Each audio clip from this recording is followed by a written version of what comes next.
Very Brief Advice on Smoking, or VBA, is a short, evidence-based and non-specialist intervention that can be delivered in less than 30 seconds, and NICE recommends that it's provided to all adult hospital patients. There are 3 core elements of VBA.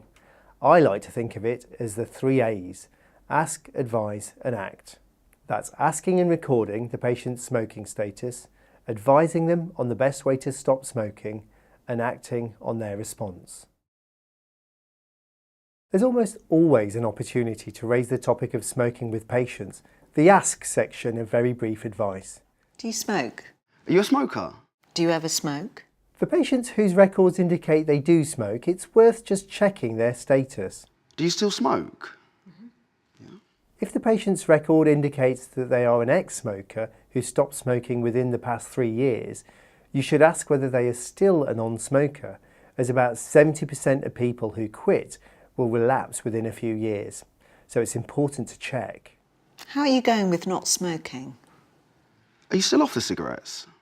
More people are now choosing to use e-cigarettes, often called vaping, to help them to give up smoking. This can lead to some confusion over how to record their smoking status and what advice to offer. If they've completely switched to e-cigarettes, you can consider them an ex-smoker. If, however, they're both smoking tobacco and vaping, you need to record them as a current smoker and carry on with providing them very brief advice on smoking. You should not advise them to stop using their e-cigarettes. If you identify that a patient does smoke, you can move on to the second step of Ask, Advise, Act, which is to give them advice on the best way to stop, and that is with a combination of support and treatment. We know that the best way to stop is with the help of specialist support and medication.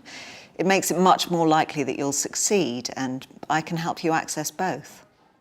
Did you know that you're much more likely to succeed at stopping and remain stopped with specialist support and medication? And I can offer both of these to you here at the hospital. It may be tempting to ask a patient who smokes if they would like to stop smoking. However, this is deliberately left out of the VBA script for 2 reasons. First, it can immediately put the smoker on the defensive and raise anxiety levels. Second, it can take time and can generate a conversation about their smoking that can be saved for a dedicated stop smoking consultation.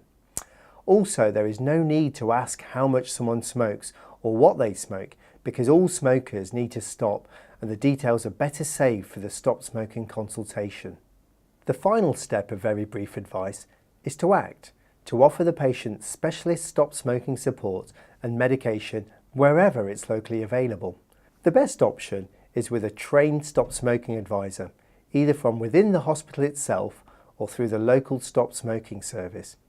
If the patient accepts the offer, it's best if you can make the referral on their behalf. I can make an appointment for you with your local stop smoking service who can provide treatment and support while you quit. Would you like me to do that? We have a trained stop smoking advisor here at the hospital who can support you to quit smoking. Would you like me to set up a time for them to see you?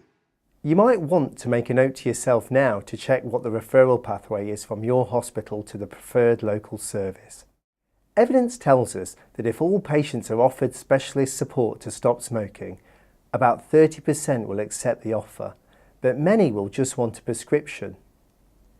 This isn't ideal compared to seeing a stop smoking advisor, but it still greatly improves their chance of success compared to trying to stop alone. If your patient chooses this option, then the most effective medications are Champix, or a combination of nicotine patch plus an option of one of the faster acting nicotine products, such as gum, inhalator or lozenge. It's best to start with no more than 2 to 3 weeks of medication. For further support, the smoker should see their GP every few weeks. The GP can check on their progress and provide additional prescriptions. I don't really have the time to see anyone. Can't you just write me a prescription? The treatments work best with support, but I can prescribe you 2 weeks' worth of Champix or a combination of nicotine replacement therapies. But then you'll need to see your GP so they can check how you're doing with the medication and give you a further prescription. For many smokers, it simply won't be the right time to stop, and in cases like this, it's helpful to make sure your patient knows it's okay for them to reconsider at any time. That's fine. But help is always available, so if you do change your mind, just let a member of staff know. It's also important to remind smokers who aren't ready to stop that the hospital is smoke-free and that they must therefore abstain from smoking whilst admitted or using the hospital's services. At this point, some smokers might choose to accept some support, even if it's just for the duration of their stay. Using NRT on a temporary basis like this will help the patient to cope with cravings or withdrawal symptoms and may even encourage them to remain smoke-free. Finally, don't be put off if a patient isn't ready to quit, and always be ready to offer this support again if the patient is readmitted at a later date. Offering support to treat tobacco dependence really is one of the best things you can do for your patient's health.